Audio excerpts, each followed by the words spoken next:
जय हिंद साथियों। देखिए, हमारे संविधान में मौलिक अधिकारों के अंतर्गत धार्मिक स्वतंत्रता को भी सुनिश्चित किया गया है। आर्टिकल 25 से लेकर के 28 तक भारत में रहने वाले विभिन्न समुदाय जो अलग अलग धर्मों को मानने वाले हैं, उन समुदायों को बिना भय, बिना किसी प्रेशर के, बिना किसी दबाव के अपने अपने धर्म और आस्था मानने का अधिकार दिया गया है। इसी को हम धार्मिक स्वतंत्रता कहते हैं। 1947 में जब देश आज़ाद हुआ तो भारत ने जो अपनी नीति अपनाई वो थी धर्मनिरपेक्षता की नीति। वहीं पाकिस्तान एक धार्मिक आधार पर बटा हुआ मुस्लिम बहुल क्षेत्र या मुस्लिम धर्म या संप्रदाय को मानने वाला एक प्रांत बना। वहीं भारत ने अपने आप को धर्मनिरपेक्ष राज्य घोषित किया। धर्मनिरपेक्ष राज्य का मतलब ऐसा नहीं है कि भारत में रहने वाले लोग किसी धर्म में आस्था नहीं रखेंगे, बल्कि इसका मतलब ये हुआ कि हमारी जो गवर्नमेंट है, हमारी जो सरकार है, उस सरकार का कोई व्यक्तिगत धर्म नहीं होगा। जबकि पाकिस्तान में इस्लाम को सरकार का धर्म, राष्ट्रीय धर्म माना जाता है, वहीं भारत सरकार का कोई राष्ट्रीय धर्म नहीं है। इसी को हम धर्मनिरपेक्षता के रूप में देखते हैं। तो आर्टिकल 25 से लेकर के 28 तक भारत में रहने वाले विभिन्न धार्मिक समुदायों के लोगों की जो धार्मिक स्वतंत्रता है उसको किस प्रकार से सुरक्षित, संरक्षित किया गया है, इसे हम मौलिक अधिकार नंबर 4, जिसमें हम धार्मिक स्वतंत्रता के अधिकार के अंतर्गत देखने वाले हैं। आर्टिकल 25 से लेकर के 28 तक, आर्टिकल 25 से लेकर 28 तक हम जो धार्मिक स्वतंत्रता है उसको देखेंगे। तो ये बात जो मैंने बताई कि भारत एक धर्मनिरपेक्ष राज्य है, इसमें हिंदू, मुस्लिम, सिख, ईसाई और अन्य संप्रदायों के साथ में रहते हैं। सरकारी धर्म नहीं है, लोग अपने अपने धर्म को मान सकते हैं, है ना। इस धर्मनिरपेक्षता का मतलब ये हुआ 42वें संविधान संशोधन के द्वारा पंथ निरपेक्ष शब्द जोड़ा गया था। तो अब आगे देखते हैं अपन, आर्टिकल 25 से स्टार्ट करते हैं। आर्टिकल 25 काफी व्यापक है, इसको ध्यान से पढ़ना और सुनना, किस प्रकार से धार्मिक स्वतंत्रता को सुनिश्चित किया गया है। देखिए, अंतःकरण, धर्म पालन और प्रचार की स्वतंत्रता। आर्टिकल 25 में सिंपल ये 3 बातें कही गई हैं, इन्हीं का डिस्क्रिप्शन नीचे है। अंतःकरण मतलब हमारी जो अंतरात्मा होती है, हमारे अंदर से आने वाली आवाज, अंतःकरण की स्वतंत्रता। तो अंतःकरण की स्वतंत्रता का मतलब ये हुआ कि कोई भी व्यक्ति जो इस हिंदुस्तान में रहता है, इस भारत में रहता है, वह किसी भी रूप में भगवान की पूजा कर सकता है, किसी भी रूप में ईश्वर को देख सकता है, किसी भी रूप में उससे संबंध बना सकता है। जैसे कोई स्त्री है, वह पति के रूप में ईश्वर को देखती है तो वह उसको ले सकती है, कोई दास के रूप में लेता है तो वो ले सकता है, कोई नौकर के रूप में भगवान को देखता है तो वह ले सकता है, कोई सखा के रूप में अगर भगवान को देखता है तो वह इस तरह का रिलेशन ईश्वर से बना सकता है। तो ये जो अंतःकरण की स्वतंत्रता है, किसी प्रकार के रिलेशन और किसी भी ईश्वर में आस्था को पर रोक नहीं लगाता। मतलब आप हिंदू घर में पैदा हुए हैं, लेकिन आपकी सिख धर्म में यदि आस्था है, गुरुद्वारा जाना आपको अच्छा लगता है, देन आप वहां पर जा सकते हैं। तो ये अंतःकरण की स्वतंत्रता कहलाएगी आर्टिकल 25 के अंतर्गत। मानने का अधिकार, मानने का मतलब ये हुआ कि बिना भय सार्वजनिक रूप से अपने विश्वास और आस्था की आप घोषणा कर सकें। हमारी जिसमें प्रति आस्था है, अब आप उसका बिना भय के, बिना प्रेशर के, बिना दबाव के आप अपनी आस्था का सार्वजनिक रूप से घोषणा कर सकें कि आज से हम इस धर्म को स्वीकार करते हैं। तो ये मानने का अधिकार की स्वतंत्रता आएगी। आचरण का अधिकार, आप जिस संप्रदाय को मानते हैं उस संप्रदाय के कुछ आचरण होते हैं, उनको बिना रुकावट के आप कंप्लीटली उसका फॉलो कर सकें, पूजा कर सकें, परंपराएं मना सकें, समारोह मना सकें। ये जैसे अभी मुहर्रम था तो मुहर्रम के जुलूस निकाले, जब अपने यहाँ पर कोई भी तीज त्यौहार होता है, रामनवमी का उत्सव होता है, तो इसमें रथ यात्राएँ निकाली जाती हैं। इसी तरह से किसी भी संप्रदाय के लोग जो है ना, अपने अपनी पूजा, परंपरा, समारोह और उनका सार्वजनिक रूप से प्रदर्शन कर सकते हैं, है ना। अच्छा, आपको मैं बोल रहा हूँ कि ये अपने अधिकार है, परंतु इन पर युक्त निर्बंधन भी है, वो भी मैं आपको बताता हूँ भी। प्रसार का अधिकार है। प्रसार का अधिकार है मतलब आप अपनी धर्म, अपनी आस्था, अपने विश्वास, अपने संप्रदाय का प्रचार प्रसार कर सकते हैं, उसके विचारों को आप फैला सकते हैं, परंतु किसी व्यक्ति के विरुद्ध छल, कपट, लालच आदि से आप अगर धर्मांतरण कराने का प्रयास करते हैं तो इस अधिकार का अतिक्रमण होता है। इस मौलिक अधिकार नहीं कहा जा सकता कि आप उठा उठा के लोगों का धर्म परिवर्तन करा रहे हैं, है ना।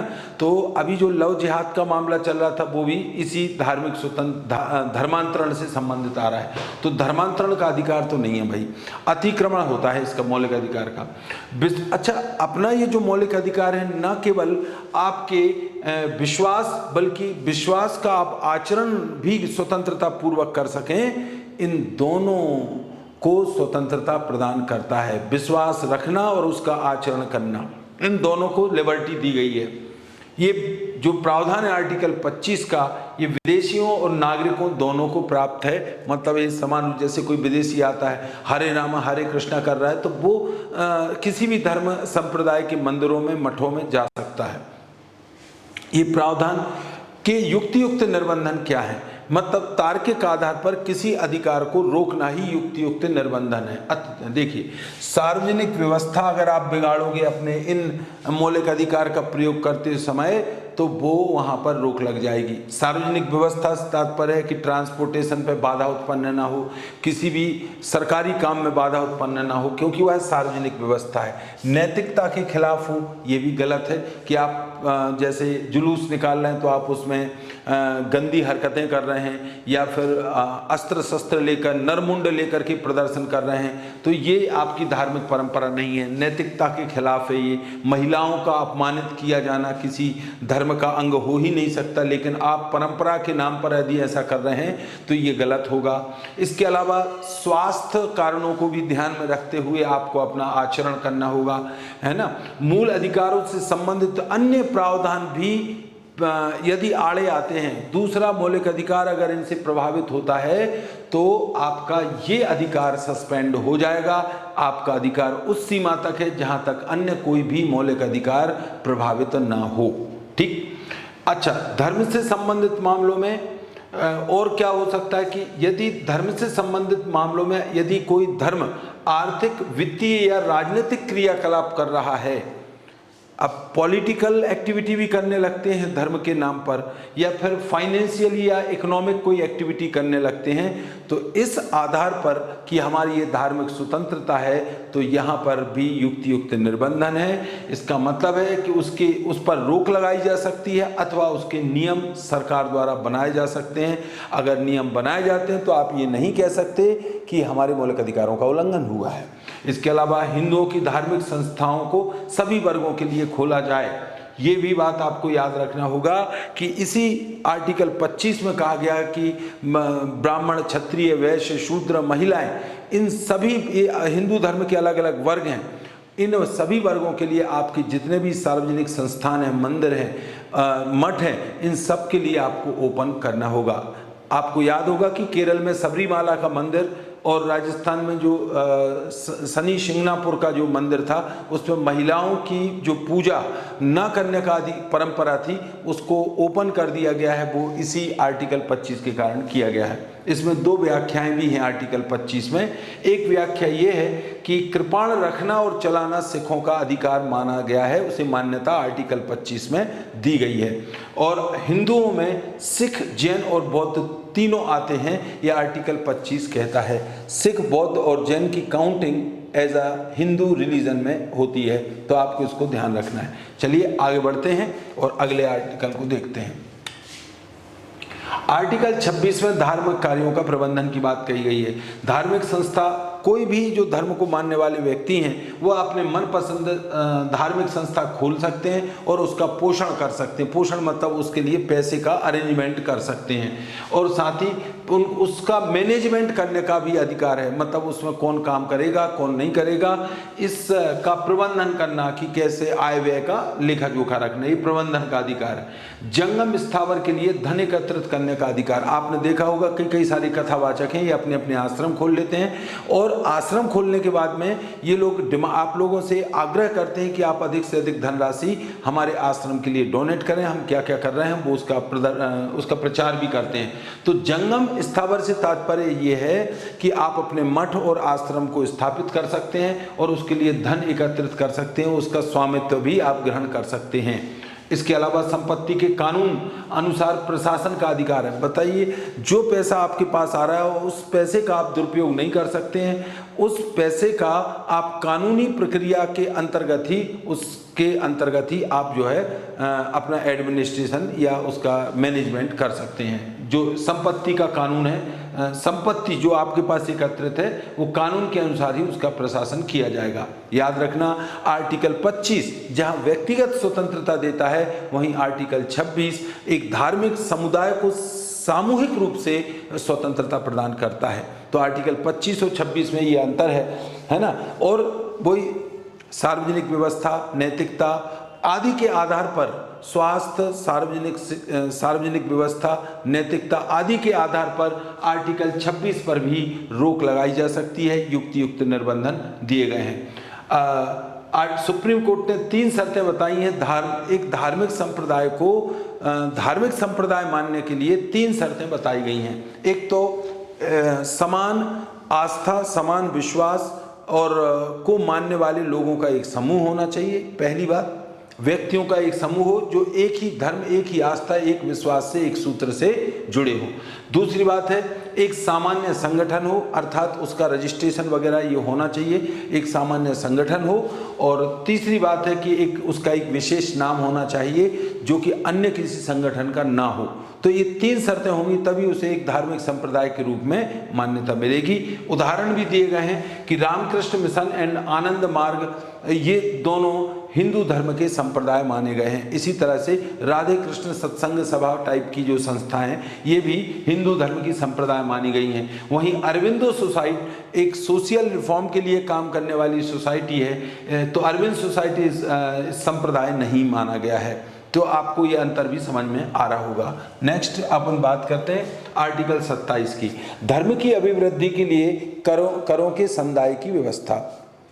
मतलब जैसे हिंदू तो हिंदू धर्म, मुस्लिम, सिख और ईसाई अलग अलग धर्म के लोग हैं, संप्रदाय को मानने वाले हैं। परंतु यहाँ आर्टिकल 27 में ये व्यवस्था है कि किसी व्यक्ति को कर धर्म की अभिवृद्धि के लिए, जिस धर्म को आप मानते भी हो लेकिन उस धर्म की अभिवृद्धि मतलब प्रोग्रेस के लिए कर न देने की स्वतंत्रता है। मतलब आप चाहें तो चंदा या टैक्स किसी भी प्रकार का कर देने से इनकार कर सकते हैं, मतलब आपको बाध्य नहीं किया जाएगा। और इससे बढ़कर के कि सरकार जो है ना, धर्म के नाम पर किसी भी प्रकार के टैक्स को नहीं लगाएगी। यहाँ पर मामला जो है ना, राज्य की राशि धर्म सरकार भी जो टैक्स से प्राप्त होने वाली इनकम है उसको धर्म विशेष की अभिवृद्धि के लिए खर्च नहीं कर सकती। हाँ, याद रखना, कर सार्वजनिक रूप से प्राप्त कर, आम जनता से प्राप्त कर की राशि को किसी धर्म विशेष की वृद्धि के लिए खर्च नहीं किया जा सकता, क्योंकि राज्य क्या है, राज्य मतलब भारत या सरकार धर्मनिरपेक्ष है। हाँ, कोई ऐसा प्रावधान जरूर बना सकती है गवर्नमेंट कि जिसकी फैसिलिटी या जिसका लाभ सभी धर्मों के लोगों को मिले, ऐसा जरूर कर सकती है। अच्छा, सरकार को कर लगाने पर रोक है परंतु शुल्क लगाने पर कोई रोक नहीं है। शुल्क लगा सकती है। शुल्क से तात्पर्य फीस। कर और शुल्क में अंतर यह होता है कि कर विदाउट डायरेक्ट बेनिफिट आप पैसा देते हैं उसको कर कहते हैं, और शुल्क का मतलब ये होता है कि जब आप पैसा देते हो बदले में तुरंत प्रत्यक्ष रूप से किसी सेवा को आप ले लेते हैं तो वह शुल्क कहलाता है। तो किसी धर्म विशेष की सुरक्षा या सुविधा के लिए यदि सरकार कोई शुल्क लगाती है तो उसे इस आर्टिकल का उल्लंघन नहीं माना जाएगा, क्योंकि शुल्क से प्राप्त राशि उसी धर्म के लोगों की सुरक्षा या सुविधा पर खर्च किया जाएगा, है ना। तो ये आपको ध्यान रखना है कि धार्मिक शुल्क आरोपित किए जा सकते हैं। जैसे किसी ऊंचे मंदिर में जाने के लिए सीढ़ियां बनवानी है तो आपने शुल्क लगा करके लोगों से पैसा कलेक्ट करके और सीढ़ियां बनवाने का काम कर दिया। इस तरह के अन्य कार्य कर सकती है। और अंत में है आर्टिकल 28, धार्मिक शिक्षा में उपस्थित होने से स्वतंत्रता। भाई, गवर्नमेंट स्कूल कॉलेज में किसी प्रकार की धार्मिक शिक्षा नहीं दी जाएगी और गवर्नमेंट द्वारा स्थापित, परंतु देखो, गवर्नमेंट ने अगर धर्म विशेष के लिए कोई न्यास या ट्रस्ट स्थापित किया है उस पर ये प्रावधान लागू नहीं होता। लेकिन किसी व्यक्ति पर सरकार ये लागू नहीं कर सकती कि आप अमुक धर्म को मानते हैं तो आपको उस संस्था में प्रवेश लेना ही होगा। इस तरह का कोई भी बाध्यता व्यक्ति में नहीं है। इसके अलावा राज्य निधि से पोषित संस्थाओं में धार्मिक शिक्षा नहीं दी जाएगी और इस तरह का कोई भी प्रावधान नहीं किया जाएगा, है ना। और राज्य निधि से पोषित यदि कोई धार्मिक संस्था है और उसमें रिलीजियस एजुकेशन दी जा रही है तो उसमें किसी व्यक्ति को उपस्थित होने के लिए बाध्य नहीं किया जाएगा। जैसे जामिया मिलिया इस्लामिया एक यूनिवर्सिटी है या फिर कोई मदरसा जो गवर्नमेंट ने स्थापित किए हैं तो कोई व्यक्ति को ये बाध्य नहीं किया जाएगा कि आप धार्मिक शिक्षा लें ही। इसी तरह संस्कृत कॉलेज स्थापित है अगर गवर्नमेंट के द्वारा तो उसमें भी किसी व्यक्ति की बाध्यता नहीं होगी कि आप जो है ना वो उसमें पार्टिसिपेट करें, है ना। और तो आपको ये ध्यान रखना है कि ये आर्टिकल 28वें धार्मिक शिक्षा में उपस्थित होने से स्वतंत्रता दी गई है। इस तरह से आपने आर्टिकल 25 में अंतःकरण की स्वतंत्रता, आर्टिकल 26 में आपकी दी गई है धार्मिक कार्यों की प्रबंधन की स्वतंत्रता, अंतःकरण की स्वतंत्रता, प्रबंधन की स्वतंत्रता और तीसरा है कर ना देने की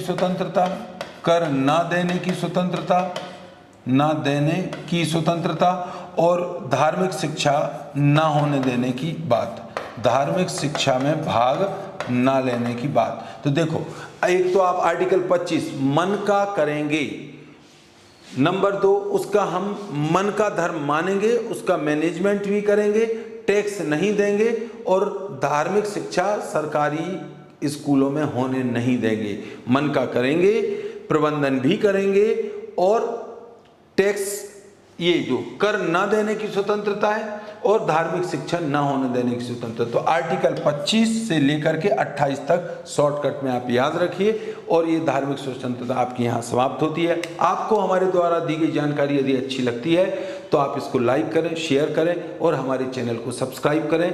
थैंक यू फॉर लिसनिंग। जय हिंद।